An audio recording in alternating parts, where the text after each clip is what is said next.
Mes chers compatriotes, la Cour constitutionnelle vient de confirmer la liste des candidats retenus pour l'élection du président de la République du 12 avril prochain. Hormis les 4 initialement retenus, 4 autres ont été confirmés à l'issue des différents recours et de leur examen par la Cour constitutionnelle. Je voudrais féliciter les compatriotes dont les candidatures ont été retenues. Je voudrais cependant déplorer que dans cette opération, la Cour constitutionnelle ait choisi non pas le droit, mais la politique. La Cour a fait la politique en écartant certaines candidatures qui étaient gênantes pour le CTRI. Je le déplore. Je le déplore d'autant plus que cette volonté d'écarter est consubstantielle à l'existence même du CTRI. Souvenez-vous, dès le départ, le CTRI a élaboré tout seul une charte de la transition qui excluait 90% des personnalités qui avaient concouru notamment à faire triompher la démocratie dans le pays ou en tout cas qui avaient participé à l'exercice des affaires publiques. Cette même volonté d'écarter s'est poursuivie avec le dialogue.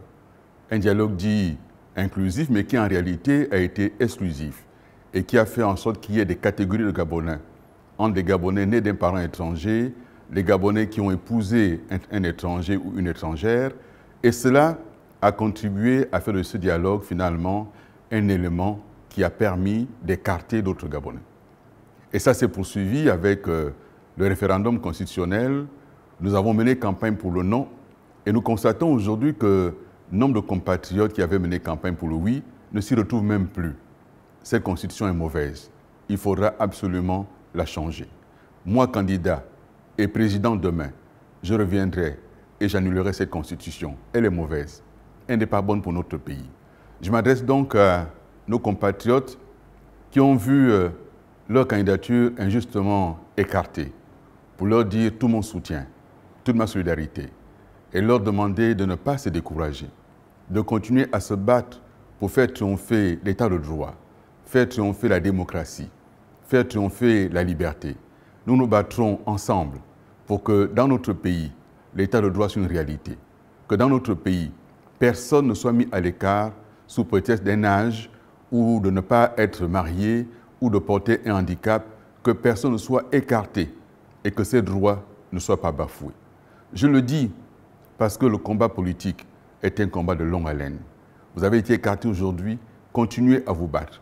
Que vos soutiens continuent à se manifester et continuent à lutter contre la dictature qui nous menace, contre l'autocratie qui nous menace, contre cette violence physique, verbale, cette violence juridique également, et finalement cette inquiétude générale qui aujourd'hui envahit le pays. Il y a un vent d'espoir, il y a un vent d'espoir. Notre pays mérite mieux que cette dictature en marche. Notre pays mérite mieux que cette autocratie. Notre pays mérite mieux que cette caricature de président, parce qu'en réalité, un président ne fait pas comme ça. Un président ne donne pas d'injonction à une cour pour retenir tel ou tel candidat ou écarter tel ou tel autre candidat. Pour ce qui est de ma candidature à moi, ils auraient tellement souhaité l'écarter. Mais j'ai tout fait pour que mon dossier soit complet et soit déposé en temps et en heure. Chers compatriotes, le combat ne fait que commencer. Le 12, c'est le 12. Dès à présent, la marche pour la victoire, engageons-la ensemble. Engageons ensemble la marche pour libérer notre pays, la marche pour délivrer notre pays de ceux qui tentent aujourd'hui de le maintenir dans l'obscurité, dans l'obscurantisme même. Délivrons notre pays, ensemble pour la nouvelle espérance. Osons la rupture pour cette nouvelle espérance. Merci.